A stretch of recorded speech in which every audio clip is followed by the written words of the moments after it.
Hello learners, welcome to my YouTube channel BTech Byte. तो आज हम अपना नेक्स्ट टॉपिक स्टार्ट करने जा रहे हैं। हमारा जो टॉपिक है वो है करंट एम्पलीफायर। तो करंट एम्पलीफायर क्या होता है, उससे पहले हम एम्पलीफायर के बारे में थोड़ा रिकेप करते हैं। उसके बाद उसको हम लोग करंट एम्पलीफायर से रिलेट कर सकते हैं। तो एम्पलीफायर का क्या काम था कि वो इनपुट सिग्नल के एम्पलीट्यूड को इंक्रीज करके हमें आउटपुट में प्रोवाइड करके देता था। ठीक है, आउटपुट में जो हमें सिग्नल मिलता था वो क्या होता था, इनपुट सिग्नल ही होता था, बस उसका मैग्नीट्यूड या उसका एम्पलीट्यूड क्या हो जाता था, इंक्रीज हो जाता था। बट एम्पलीफायर ऐसा करते हुए भी उस ओरिजिनल सिग्नल की क्या करती थी, इंटीग्रिटी को आउटपुट पे मेंटेन करके रखता था। मतलब हमारे पास जो आउटपुट में जो विथ इंक्रीज्ड मैग्नीट्यूड या विथ इंक्रीज एम्पलीट्यूड सिग्नल हमें मिल रहा है, उसकी कैरेक्टरिस्टिक जो इनपुट सिग्नल की कैरेक्टरिस्टिक होती थी वो क्या होती थी, सेम होती थी। ठीक है, ना कोई उस जो आउटपुट पे जो हमें सिग्नल मिलता था उसके ओरिजिनल कैरेक्टरिस्टिक या उसके जो पैरामीटर्स होते थे वो बिल्कुल चेंज नहीं होते थे। सिर्फ क्या होता था, सिग्नल के मैग्नीट्यूड और एम्पलीट्यूड इंक्रीज हो जाती थी। मतलब एम्पलीफायर अपना बेसिक ऑपरेशन करते के साथ सिग्नल मतलब ओरिजिनल सिग्नल के इंटीग्रिटी को वो क्या करता था, मेंटेन करके रखता था। अब आता है हमारा करंट एम्पलीफायर। तो करंट एम्पलीफायर का क्या काम होगा, तो जो हमें इनपुट पे जो हम करंट सिग्नल दे रहे हैं, मतलब करंट के फॉर्म में जो सिग्नल जा रहा है और जो हमें आउटपुट पे जो करंट सिग्नल मिल रहा है वो कैसा होना चाहिए, प्रोपोर्शनल होना चाहिए। प्रोपोर्शनल होने का मतलब क्या है, जो इनपुट में जो हम करंट भेज रहे हैं और आउटपुट में जो हमें करंट मिलेगा उसकी मैग्नीट्यूड या उसकी एम्पलीट्यूड क्या होना चाहिए, इंक्रीज होनी चाहिए। मतलब हम क्या देते थे, इनपुट पे वीक सिग्नल देते हैं और हमें आउटपुट में क्या मिलता है, आउट स्ट्रॉन्गर सिग्नल मिलता है। ठीक है, बस यही इसका बेसिक ऑपरेशन है।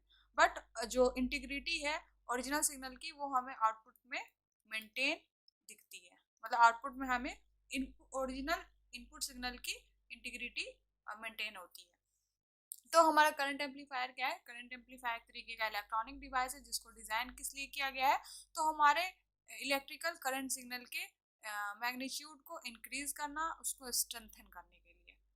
It serves a crucial role in various application जहां पर सिग्नल एम्पलीफिकेशन क्या होती है, जरूरी होती है। जैसे कि आपका कम्युनिकेशन सिस्टम हो गया, सेंसर्स हो गए, इंस्ट्रूमेंटेशन हो गया, इन सब जगहों में क्या जरूरी होती है करंट एम्पलीफिकेशन के, जहाँ पर हमें अपने वीक इनपुट करंट सिग्नल को स्ट्रेंथन करने की जरूरत होती है, वहां पर हमारा करंट एम्पलीफायर काम आता है।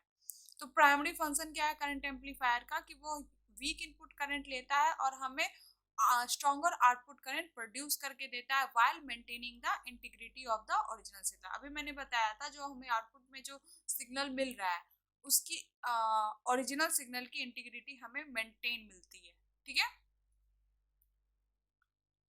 एम्पलीफायर टिपिकली मैंने बता दिया था, एम्पलीफायर टिपिकली उसमें तीन कंपोनेंट्स होते हैं। एक होता है इनपुट रेसिस्टेंस, एक होता है गेन, और दूसरा क्या होता है हमारा आउटपुट रेसिस्टेंस। ये तीनों जो फैक्टर हैं, ये जो तीन कंपोनेंट्स हैं वो बहुत इंपॉर्टेंट रोल प्ले करते हैं।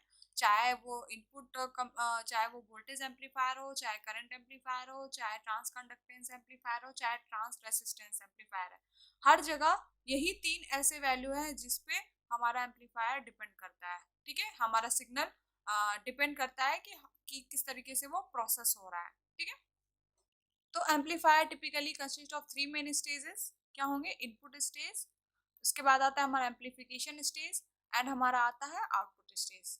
राइट, उसके बाद क्या है, in the input stage we current signal is received often facilitated by electronic component like transistor और ऑपरेशनल एम्पलीफायर। इनपुट सोर्स से जो हमारा करंट जाता है इनपुट रेसिस्टेंस के पास, इनपुट रेसिस्टेंस के अक्रॉस जो हमारी वैल्यू आती है वो किसके थ्रू आती है, वेरियस इलेक्ट्रॉनिक कंपोनेंट्स के थ्रू, जैसे ट्रांजिस्टर हो गया, ऑपरेशनल हो गया। ये मैंने बताया था कि ये सब क्या होते हैं ना, ये सब ऐसे एक्टिव कंपोनेंट है जो अपने लेवल पे अलग अलग तरीके से सिग्नल प्रोसेसिंग का काम करते हैं। ठीक है, कोई डीसी कंपोनेंट को अलाउ कर रहा है, कोई एम्पलीट्यूड को इंक्रीज करने का काम कर रहा है, कुछ डिस्टॉर्शन लॉस में हेल्प कर रहा है। तो सब अपने अपने तरीके से हेल्प करते हैं।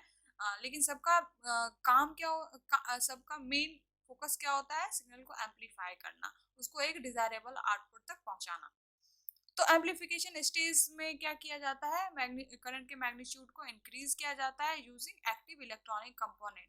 मतलब एम्पलीफिकेशन के अंदर भी इलेक्ट्रॉनिक कंपोनेंट्स होते हैं जो क्या करते हैं, करंट के मैग्नीट्यूड को इंक्रीज करने का काम करते हैं। और उसके बाद फाइनली कहाँ आता है हमारा आउटपुट स्टेज। आउटपुट स्टेज पे हमें क्या मिलता है, इंक्रीज्ड मैग्नीट्यूड के साथ करंट हमारा मिलता है। ठीक है, इसके बाद एम्पलीफिकेशन में एक और स्टेज आता है जो होता है फीडबैक मैकेनिज्म, जो लगातार काम करता रहता है और वो कंट्रोल गेन और स्टेबिलिटी, मतलब इस प्रोसेस में स्टेबिलिटी बनी रहे, पूरा ऑपरेशन लीनियर में होता रहे, ये कौन देखता है, हमारा फीडबैक मैकेनिज्म। ये सारी चीजें मैंने ऑलरेडी कवर करा दी है, आप लोग अगर नहीं देखे हो ना तो पिछले वीडियो में जाके देख सकते हो। ठीक है,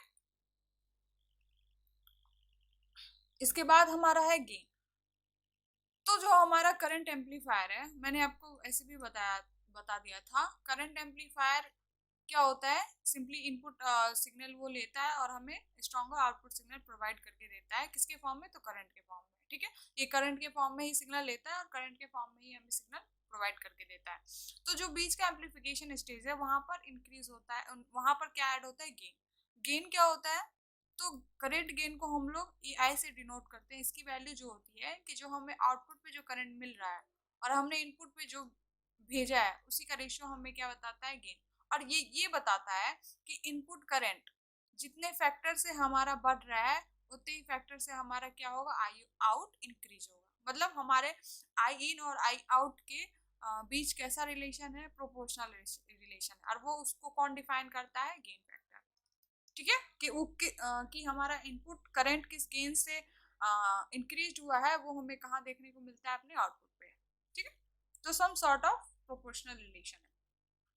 ये जो एम्पलीफायर्स हैं characteristic by their ability, in मतलब ये जो एम्पलीफायर्स हैं इनकी जो सबसे बड़ी एबिलिटी ये है कि जो वीक सिग्नल है उसके मैग्नीट्यूड को इंक्रीज करके देना, जो ऐसे एप्लीकेशन के लिए रिक्वायर्ड है जहां पर हमें करंट सिग्नल को स्ट्रेंथन करने की जरूरत है, ताकि हमें एक बेहतर आउटपुट मिल सके। ठीक है, तो these amplifier characteristic by their ability to increase the strength of a current signal, allowing for improved signal processing, long distance communication and enhanced sensitive in sensor application। मतलब ऐसे एप्लीकेशन में करंट एम्पलीफायर का ज़्यादा use होता है जहाँ पर longer distance में सिग्नल्स ट्रांसवर्स करते हैं। वहाँ पर क्या रिक्वायर्ड होता है, higher current input signal, higher current signal required होता है। इस वजह से हमें सबसे पहले सिग्नल को क्या करना होता है, स्ट्रेंथन करना होता है, उसके मैग्नीट्यूड को इंक्रीज करना होता है जिससे वो लॉन्गर डिस्टेंस में ट्रैवर्स कर सके। तो ओवरऑल करंट एम्पलीफायर बहुत ही इंपॉर्टेंट रोल प्ले करता है in advancement of electronic system by facilitating the weak current signal. मतलब जो वीक करंट सिग्नल है वो लॉन्गर डिस्टेंस में कैसे एफिशिएंटली हैंडल हो रहा है और ट्रांसमिशन हो रहा है, वहां पर कौन हमारा काम आता है, करंट एम्पलीफायर।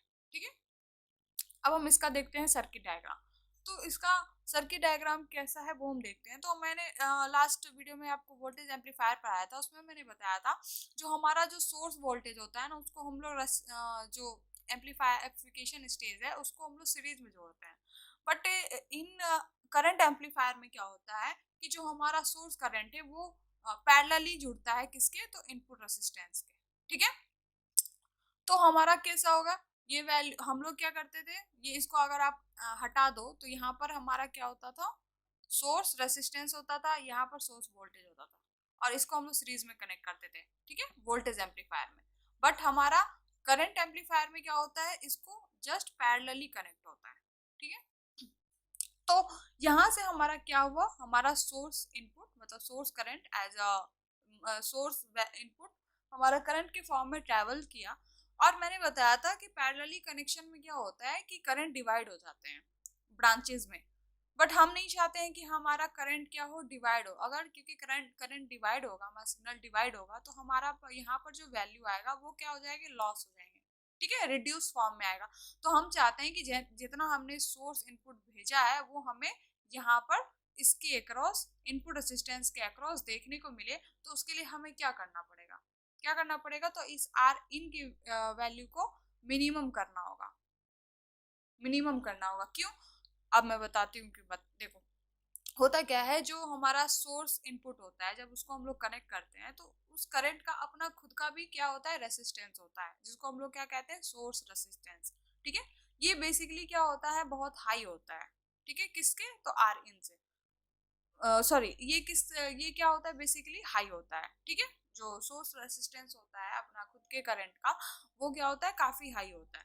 तो अगर हम चाह रहे हैं कि जो हमारा सोर्स करंट है वो हमें अपने इस इनपुट रेसिस्टेंस के अक्रॉस देखने को मिले, जिसको हम लोग आई इन से डिनोट करते हैं, मिले, तो हमें आर इन की वैल्यू को क्या करना होगा, बहुत ही छोटा करना होगा, और आर एस की वैल्यू बहुत हाई होगी।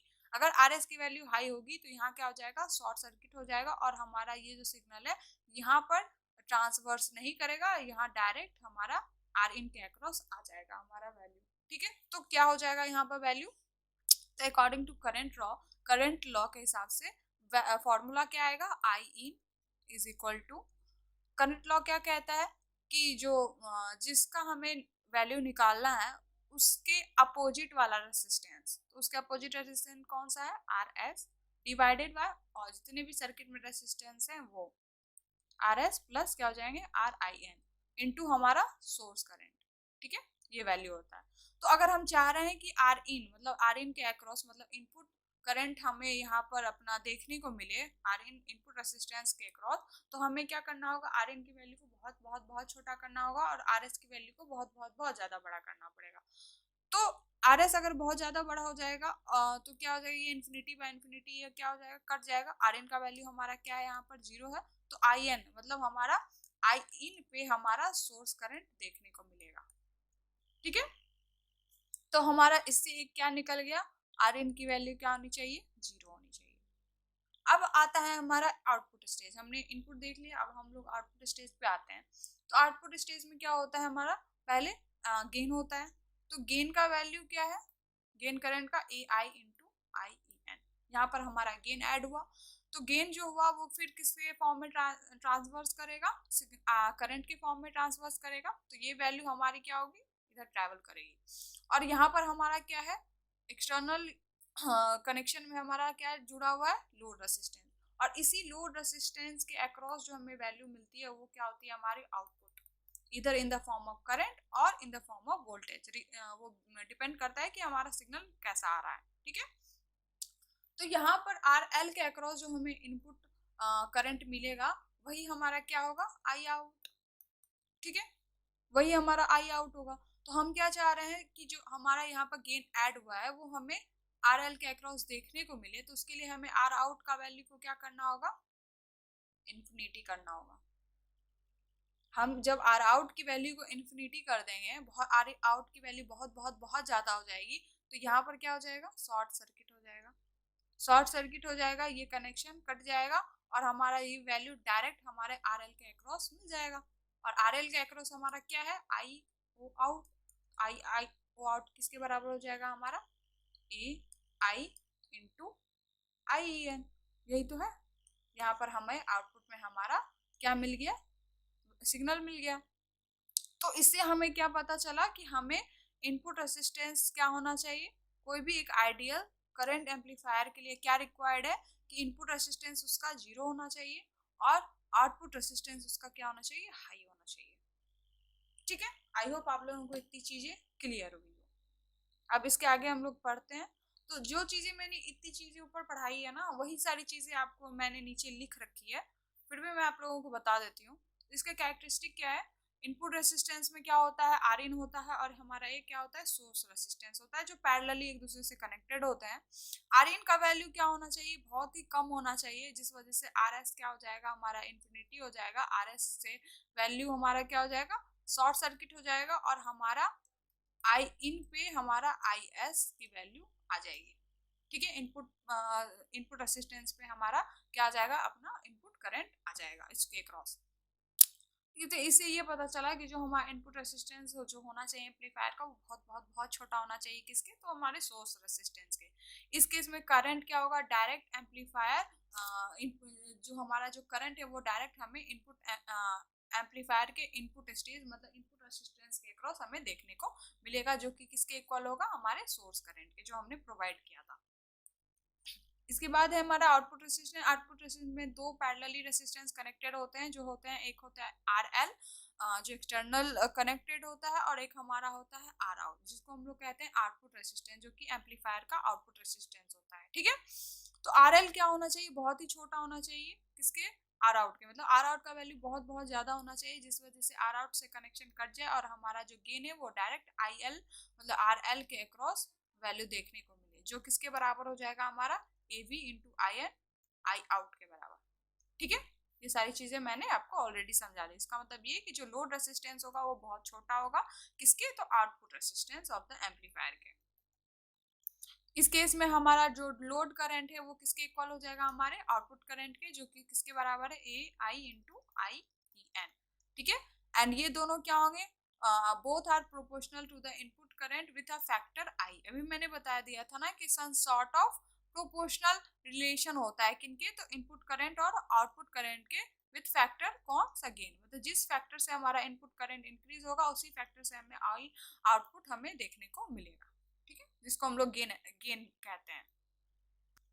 इसके बाद आता है हमारा क्या, ट्रांस कंडक्टेंस एम्पलीफायर। तो ट्रांस कंडक्टेंस एम्पलीफायर क्या है, तो ट्रांस कंडक्टेंस एम्पलीफायर का सिंपल ऑपरेशन ये है कि ये इनपुट वोल्टेज को क्या करता है, आउटपुट करंट में चेंज करता है। ठीक है, सिंपल, वोल्टेज से ये क्या करता है, करंट में ट्रांसफर करके देता है। मतलब आपने इनपुट में क्या भेजा है, वोल्टेज सिग्नल, और आउटपुट पे जो आपको करंट मिल रहा है, आउटपुट पे जो वैल्यू मिल रहा है वो किसके फॉर्म में मिल रहा है, किस सिग्नल के फॉर्म में, तो वो इनपुट सिग्नल के फॉर्म में मिल रहा है। मतलब वोल्टेज टू, अगर जहां हमें करंट कन्वर्जन की जरूरत है वहां पर हमारा कौन काम आता है, ट्रांस कंडक्टेंस एम्पलीफायर। तो ट्रांस कंडक्टेंस एम्पलीफायर एक तरीके का क्या है, इलेक्ट्रॉनिक एम्पलीफायर है, जो क्या करता है, इनपुट वोल्टेज को उसके करस्पॉन्डिंग आउटपुट करंट में चेंज करता है। मींस ये क्या कह रहा है, वेरिएशन इन इनपुट वोल्टेज, मतलब जिस वेरिएशन से इनपुट वोल्टेज हमारा चेंज हो रहा है उसी वेरिएशन से हमारा आउटपुट करंट भी क्या होगा, चेंज होगा। ठीक है, the term transconductance refers to the, मतलब ये एम्पलीफायर की एक ऐसी एबिलिटी है जो क्या करती है, वोल्टेज सिग्नल को करंट सिग्नल में चेंज करती है। और ये सारे जो एम्पलीफायर है ये ज्यादा आपको फील्ड इफेक्टिव ट्रांजिस्टर में देखने को मिलेंगे, जहाँ जो कि आपको वेरियस इलेक्ट्रॉनिक सिस्टम में रिक्वायर्ड होते हैं, नीडेड होते हैं, जहाँ पर जरूरी होता है इनपुट वोल्टेज को आउटपुट करंट में चेंज करने के लिए।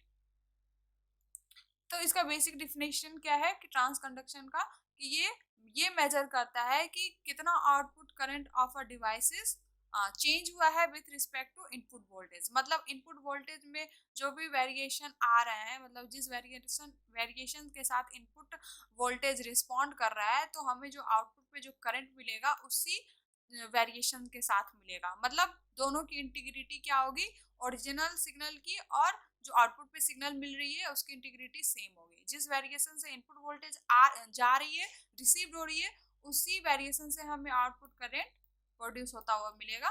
बस फॉर्म क्या होंगे, चेंज हो जाएंगे। यहाँ पर हमारा फॉर्म क्या है, वोल्टेज, हमें मिल क्या रहा है, करंट। ठीक है, तो जो मैथमेटिकली इसको जो डिफाइन किया जाता है वो कैसे डिफाइन किया जाता है, मैंने आपको गेन का फॉर्मूला ऑलरेडी बता रखा था कि जो आउटपुट पे हमें जो मिलता है डिवाइडेड पे जो हमने इनपुट भेजा है वही हमारा क्या होता है, गेन होता है। तो जो ट्रांस कंडक्टेंस है ना उसको हम लोग जी एम से डिनोट करते हैं। ठीक है, जी एम से। और हम लोग आउटपुट पे क्या हमें मिल रहा है, करंट मिल रहा है। तो आउटपुट पे जो हमें करंट मिल रहा है डिवाइडेड बाय जो हमने इनपुट पे भेजा है, इनपुट पे हमने क्या भेजा है, वोल्टेज। ठीक है, तो जो हमने इनपुट पे जो वोल्टेज मिला इन्हीं दोनों का रेशियो हमें क्या बताता है, ट्रांस कंडक्टेंस। मतलब जिस वेरिएशन से हमारा इनपुट वोल्टेज चेंज होगा उसी वेरिएशन से हमारा आउटपुट करंट भी चेंज होगा। ये कौन डिफाइन करेगा, हमारा ट्रांस कंडक्टेंस। ठीक है, तो सम सॉर्ट ऑफ क्या है इन दोनों के बीच में, इनपुट आउटपुट करंट और इनपुट वोल्टेज में प्रोपोर्शनल रिलेशन है। ठीक है, अब इसकी यूनिट्स देख लेते हैं। तो यूनिट्स कैसे डिफाइन होती है, मैंने आपको नहीं बताया था तो मैं भी बता देती हूँ कि हमारा वैल्यू क्या है, हमें आउटपुट पे क्या मिल रहा है, करंट मिल रहा है, इनपुट पे हमने क्या दिया, वोल्टेज। आई की यूनिट क्या होती है, एम्पियर। वी की यूनिट क्या होती है, वोल्ट। तो एम्पियर पर वोल्ट से इसको हम लोग डिफाइन करते हैं, या फिर इसको हम लोग सीमन से भी डिफाइन करते हैं। ठीक है, तो इन समरी अगर हम देखें तो ट्रांस कंडक्टेंस एक तरीके का इंसाइट प्रोवाइड करता है कि इलेक्ट्रॉनिक सर्किट में मतलब किस तरीके से इनपुट वोल्टेज या फिर आउटपुट करंट के वेरिएशन में चेंज हो रहे हैं, या फिर इनपुट वोल्टेज किस तरीके से डिवाइस के अंदर रिस्पॉन्ड कर रहा है, ये हमें कौन बताता है, ट्रांस कंडक्टेंस। यह एक तरीके का फंडामेंटल पैरामीटर है कि जो इस एनालिसिस में हेल्प करता है कि किसी भी सर्किट के अंदर वोल्टेज या फिर करंट किस तरीके से रिस्पॉन्ड कर रहा है, और या फिर किस तरीके से सर्किट के अंदर लीनियर ऑपरेशन मेंटेन है। ठीक है, पर्टिकुलरली किसमें, तो ट्रांजिस्टर और एम्पलीफायर के अंदर। अब इसका हम लोग सर्किट डायग्राम देखते हैं। तो सर्किट डायग्राम भी इसका काफी सिमिलर है। जैसे हमने पहले वोल्टेज एम्पलीफायर पढ़ा था, करंट एम्पलीफायर उसी से सिमिलर है। ये बेसिकली दोनों का क्या है, मिक्स है। हमने इनपुट में क्या भेजा है, वोल्टेज सोर्स, आउटपुट में हमें क्या मिल रहा है, करंट। ठीक है, तो क्या होगा, जो हमारा हमने इनपुट में क्या भेजा है, वोल्टेज सोर्स। तो हम, मैंने बताया था वोल्टेज एम्पलीफायर में जो इनपुट स्टेज होता है, जो वोल्टेज सोर्स हम लोग भेजते हैं इनपुट रेसिस्टेंस के अक्रॉस, वो किस में ऐड होता है, सीरीज में ऐड होता है। ठीक है, जो हमारा वैल्यू या जो हमारा कैस्केडिंग होता है इनपुट सिग्नल का एम्पलीफिकेशन के साथ, वो किस में होता है, सीरीज में होता है। तो यहाँ पर हमारा क्या होगा, सीरीज कनेक्शन होगा। और मैंने बताया था जो इनपुट रेसिस्टेंस के अक्रॉस जो हमें वोल्टेज मिलता है उसे ही हम लोग क्या कहते हैं, इनपुट वोल्टेज। ठीक है, जो हमें एम्पलीफिकेशन स्टेज में रिक्वायर्ड है। तो हमें जो इनपुट एम्पलीफिकेशन मतलब इसको इनपुट वोल्टेज में जो वैल्यू चाहिए, उसके लिए हम लोग क्या करते हैं, बाहरी सोर्स को कनेक्ट करते हैं जिससे हमें चाहिए इनपुट में वोल्टेज। ठीक है, तो हमने क्या किया, अपना सोर्स को कनेक्ट किया।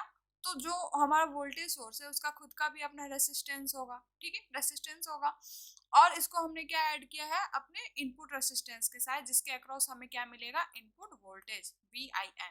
ठीक है, तो हम चाहते क्या है, जो यहाँ से जो हमारा सिग्नल मिल जा रहा है, वो सारा सिग्नल हमें आर इन के अक्रॉस देखने को मिले। तो उसके लिए हमें क्या करना पड़ेगा, आर इन की वैल्यू को इन्फिनिटी करनी होगी। इन्फिनिटी मतलब आर इन के जो वैल्यू होगा वो आर एस से बहुत बहुत बहुत ज्यादा बड़ा होगा, आर एस का वैल्यू बहुत छोटा होगा। आर एस का वैल्यू किसके बराबर होगा, 0 के बराबर होगा। ठीक है, जिस वजह से यहाँ पर कोई भी वोल्टेज ड्रॉप नहीं होगा, और हमारा सिग्नल डायरेक्ट हमारे आर इन के अक्रॉस आ जाएगा, और हमारा VS किसके इक्वल हो जाएगा, VIN। आर इन के अक्रॉस हमारा कौन सा वोल्टेज है, VIN ही तो है। तो इसके अक्रॉस हमें क्या मिल जाएगा, हमारा वोल्टेज हो। तो VIN किसके बराबर हो जाएगा, हमारा VS। मतलब जो जितना हमने इनपुट सिग्नल पास किया वो हमने अपने इनपुट वोल्टेज में गेन कर लिया, रिसीव्ड कर लिया। ठीक है, इसका वैल्यू क्या था, फॉर्मूला बता देते हैं फिर से अगेन। वोल्टेज रूल से क्या होता है हमारा, VIN इक्वल टू, जिसके अक्रॉस हमें निकालना है वो resistance divided by total resistance into हमारा सोर्स वोल्टेज। ठीक है, तो आर इन का वैल्यू हमारा बहुत बहुत ज्यादा है, तो इन्फिनिटी बाय इन्फिनिटी, और आर एस का वैल्यू बहुत, क्योंकि ये बहुत ज्यादा वैल्यू है तो ये क्या हो जाएगा, नेग्लेक्ट हो जाएगा और ये कट जाएगा। तो VIN इक्वल टू हमारा क्या है, मतलब इनपुट वोल्टेज में हमने अपना सोर्स वोल्टेज रिसीव्ड कर लिया। अब आता है हमारा गेन। तो एम्पलीफिकेशन स्टेज में क्या होता है, गेन ऐड होता है। तो जो मैंने बताया था ट्रांस कंडक्टेंस का जो गेन होता है वो क्या होता है, GM equal to I out by VIN। तो यहाँ पर जो गेन ऐड हुआ हमारा, तो गेन किस में होगा ऐड, हमारे इनपुट वोल्टेज में। तो ये जो हमारे गेन ऐड हुआ है, तो हम चाहते हैं ये गेन हमें कहाँ देखने को मिले, अपने लोड रेसिस्टेंस में। और ये कौन सा पार्ट है हमारा, ये हम अब हमारा जो पार्ट है ये क्या हो गया, वोल्टेज टू करंट। अब यहाँ पर जो सिग्नल ट्रांसफर्स होंगे वो किस फॉर्म में होंगे, करंट के फॉर्म में। और मैंने बताया था करंट एम्पलीफायर में जो हम लोग सोर्स को जो कनेक्ट करते हैं वो किस में कनेक्ट करते हैं, पैरेलली कनेक्ट करते हैं। ठीक है, तो हमारा क्या होगा, यहाँ से सिग्नल किस फॉर्म में कन्वर्ट हो गया, करंट के फॉर्म में कन्वर्ट हो गया। और जो ये जब कन्वर्ट हुआ, ट्रेवल हुआ, तो अब इसके पास एबिलिटी है इधर भी डिवाइड होने की और इधर भी डिवाइड होने की। तो अगर हमारा करंट इधर डिवाइड हो जाता है नीचे की आर आउट की तरफ, तो हमारा यहाँ पर सिग्नल क्या हो जाएगा, लॉस हो जाएगा, और हमें हमारे आउटपुट पे हमें डिजायरेबल आउटपुट नहीं मिलेगा। तो अगर हम चाहते हैं कि हमारा यहाँ पर जो गेन मिला है वो हमें डायरेक्ट RL के अक्रॉस मिले, जो हमारा आई आउट है, वो कैसे संभव होगा। तो उसके लिए हमें आर आउट का वैल्यू को क्या करना होगा, इन्फिनिटी करना होगा। मैंने बताया था ना कि आर आउट की वैल्यू जब हम इन्फिनिटी करेंगे तो यहाँ पर क्या हो जाएगा, शॉर्ट सर्किट, क्योंकि करंट उधर बिल्कुल ट्रैवल नहीं करता जहां पर रेसिस्टेंस बहुत ज्यादा है। इस वजह से ये क्या करेगा, इस कनेक्शन से शॉर्ट सर्किट हो जाएगा, और हमारा ये जो सिग्नल है, जो हमारा करंट इधर आ रहा है, वो डायरेक्ट हमें कहाँ देखने को मिलेगा, अपने RL के अक्रॉस। ठीक है। और आर एल के अक्रॉस जो हमें सिग्नल मिलेगा वो क्या हो जाएगा हमारा आई ओ आउट। ठीक है। अब इसका फॉर्मूला देख लेते हैं। तो हमारा क्या है आई ओ आउट मतलब input current is equal to क्या हो जाएगा। तो करंट क्योंकि पैरेलली कनेक्टेड है और करंट रूल के हिसाब से जिसके अक्रॉस हमें करंट चाहिए होता है उसका हम लोग जस्ट अपोजिट रेसिस्टेंस लेते हैं। तो यहाँ पर क्या हो जाएगा R out divided by total resistance, circuit के अंदर जो भी सारे रेसिस्टेंस है उसको ऐड करो इनटू सोर्सेस, इनपुट सोर्स। तो हमारा इनपुट सोर्स यहाँ पर क्या है GM into V I N. हम क्या चाह रहे हैं जो हमें यहाँ पर गेन मिला है जो रिसीव हुआ है वो हमें आर एल के अक्रॉस मिले। तो उसके लिए हमें आर आउट का वैल्यू को क्या करना होगा इन्फिनिटी करना होगा। इस आर एल की वैल्यू बहुत छोटी हो जाएगी, जीरो के बराबर हो जाएगी। तो ये हमारा कैंसिल हो जाएगा और I out is equal to क्या हो जाएगा हमारा G M into V I N. ठीक है। तो एक आइडियल ट्रांस कंडक्टेंस एम्पलीफायर क्या बोलता है कि जो हमारा इनपुट रेसिस्टेंस की वैल्यू भी क्या होनी चाहिए हाई होनी चाहिए, इंफिनिटी होनी चाहिए, और आउटपुट रेसिस्टेंस की भी वैल्यू क्या होनी चाहिए इंफिनिटी होनी चाहिए। ठीक है। आई होप आप लोगों को चीजें क्लियर हुई हो। इस इक्विवेलेंट सर्किट से हम ये डिफाइन किए कि जो हमारा इनपुट रेसिस्टेंस होना चाहिए वो सोर्स रेसिस्टेंस के बहुत बहुत ज्यादा बड़ा होना चाहिए। ये आर एस इक्वल टू क्या हो जाए जीरो हो जाए, जिस वजह से हमारा क्या हो जाएगा इनपुट वोल्टेज में हमारा सोर्स वोल्टेज आ जाएगा। और आउटपुट स्टेज में क्या होना चाहिए कि जो लोड रेसिस्टेंस होना बहुत छोटा होना चाहिए किससे आर आउट से, मतलब आर आउट का वैल्यू क्या होना चाहिए इन्फिनिटी होना चाहिए, जिस वजह से हमें आर एल के अक्रॉस जो वैल्यू मिलेगी जो आउटपुट मिलेगी वो क्या होगी गेन के बराबर, जो किसके बराबर है G M into V I N. ठीक है। आई होप आप लोगों को इतनी चीजें क्लियर हुई हो। तो आज बस इतना ही मैं करती हूँ। कल हम लोग पढ़ेंगे वोल्ट ट्रांस रेसिस्टेंस एम्पलीफायर। उससे पहले मैं थोड़ा सा इसको कवर कर देती हूँ।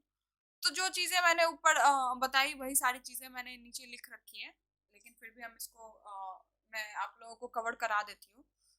कैरेक्टरिस्टिक क्या है इसका वोल्टेज टू करंट कन्वर्जन। ये एम्पलीफायर इस तरीके से डिजाइन होते हैं जिसका काम क्या होता है कि वोल्टेज को करंट में चेंज करना।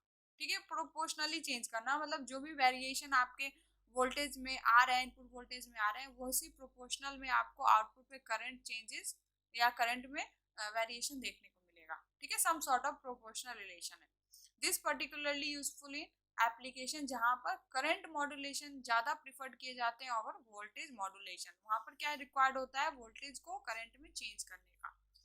इसके बाद लीनियर ऑपरेशन। ये these amplifier typically operate in linear region ensuring that relationship between input voltage and output current is predictable and proportional। अभी मैंने बताया था ये जो एम्पलीफायर है ये ज्यादा लीनियर ऑपरेशन पर ऑपरेट होते हैं और ये इंश्योर करते हैं कि जो इनपुट वोल्टेज है या फिर आउटपुट करंट है इन दोनों के बीच में some sort of proportional relation बना रहे। मतलब जिस हिसाब से हमारा इनपुट वोल्टेज में चेंज हो रहा है वेरिएशन हो रहा है उसी हिसाब से हमें आउटपुट करंट में भी वेरिएशन देखने को मिले। मतलब इन शॉर्ट हम कह सकें कि हमारा सिग्नल में इंटीग्रिटी इनपुट में और आउटपुट में मेंटेन रहे।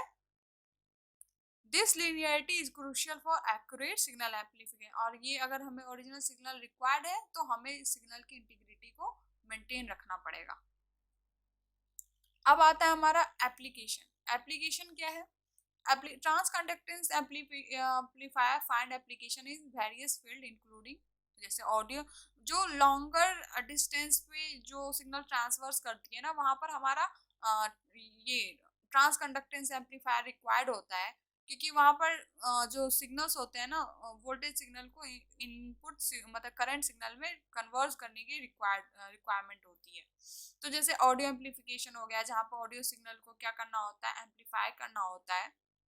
उसके बाद आर एफ एम्पलीफिकेशन हो गया जैसे रेडियो फ्रिक्वेंसी सिग्नल को बूस्ट करना, वहां पर हमारा क्या काम आता है voltage current conversion. And then communication system supporting signal processing and modulation, communication system में इसका काम होता है। फिर सिग्नल प्रोसेसिंग में जहाँ पर वोल्टेज सिग्नल को क्या करना होता है करंट में चेंज करना होता है फॉर प्रोसेसिंग नीड के लिए, वहां पर हमारा कौन काम आता है trans conductance.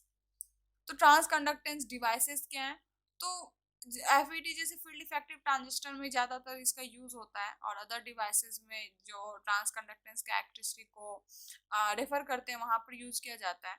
Such as certain operational amplifier can also be configure, मतलब कुछ ऐसे ऑपरेशनल एम्पलीफायर उसको भी ट्रांस कंडक्टेंस एम्पलीफिकेशन के लिए कॉन्फ़िगर किया जाता है। तो इन शॉर्ट अगर हम बोले तो एक आइडियल ट्रांस कंडक्टेंस एम्पलीफायर की क्या क्वालिटी होनी चाहिए, तो उसका जो इनपुट रेसिस्टेंस है और जो आउटपुट रेसिस्टेंस है वो क्या होना चाहिए, इनफाइनाइट होना चाहिए। ठीक है, तो आई होप आप लोगों को चीजें क्लियर हुआ हो। अब बचा ट्रांस रेसिस्टेंस एम्पलीफायर, इसको मैं नेक्स्ट वीडियो में कवर कराऊंगी क्योंकि ये बहुत लंबा वीडियो हो गया है। तो क्योंकि चीज़ों को बहुत अच्छे से समझाना पड़ता है, छोटी छोटी टॉपिक्स को रिलेट करके बताना पड़ता है, तो इस वजह से वीडियो थोड़ी लंबी हो जा रही है। बट अगर आपने मेरी वीडियो देखी ना, तो मैं ये गारंटी लेती हूँ कि आप लोगों की चीज़ें बहुत क्लियर हो जाएगी, आप लोगों को बहुत अच्छे से चीज़ें समझ आएगी। ठीक है, और अगर आपने थ्योरी अच्छे से समझ ली ना, कैलकुलेशन अच्छे से समझ ली, तो आपको सिलेबस बहुत आसान लगने लगेगा। सिलेबस कुछ है नहीं, यही होता है ना कि यही छोटे छोटे टॉपिक्स होते हैं जो लोगों को नहीं आते हैं, इस वजह से उनकी पूरी सिलेबस उनको पहाड़ लगने लग जाता है। और अगर आप सम सॉर्ट ऑफ ये बेसिक्स के साथ सीखते हुए चलोगे ना, तो आपको एक इंटरेस्ट बना रहेगा सिलेबस के अंदर और आसान लगेगा। तो आई होप आप लोगों को चीज़ें समझ आ रही हो। बाकी कहीं से कोई दिक्कत हो तो आप लोग कमेंट में फ्री हो पूछने के लिए। बाकी आज के लिए बस इतना ही, मिलते हैं नेक्स्ट वीडियो में, तब तक के लिए बाय।